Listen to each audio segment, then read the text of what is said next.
என் கல்யாணத்துக்கு இப்போ 1 லட்ச ரூபா கொடுத்துருக்கான் ப்ரோ. உண்மையா ப்ரோ? அவன் சேர்த்து வச்ச காசு, அவனுக்காக சேர்த்து வச்ச காசு எனக்கு கொடுத்தான். கடனா கொடுத்தாரா?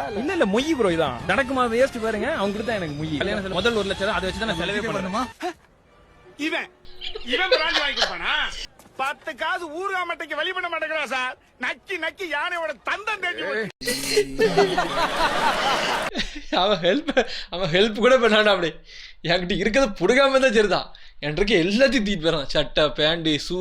என் கால் சைஸ் வந்து 12 சரிங்களா?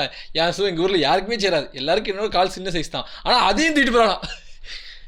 இவனில் எங்கே கொண்டு சேர்க்கனே தெரியல. போ மச்சான், உனக்கு ஆக்சிடென்ட் ஆயிடுச்சா மேடா? ஆமாண்டா மச்சான். சே, அப்போ உங்க ஷூ எடுத்துக்கிறேன். அஜ்மல், நீ நண்பே இல்லை, துரோகி. என்னைக்கு நான் சாவை என்னைக்கு சேனல் ஆட்டே போலான்னு பார்த்துட்டு இருக்க? தற்குறித்தாளி.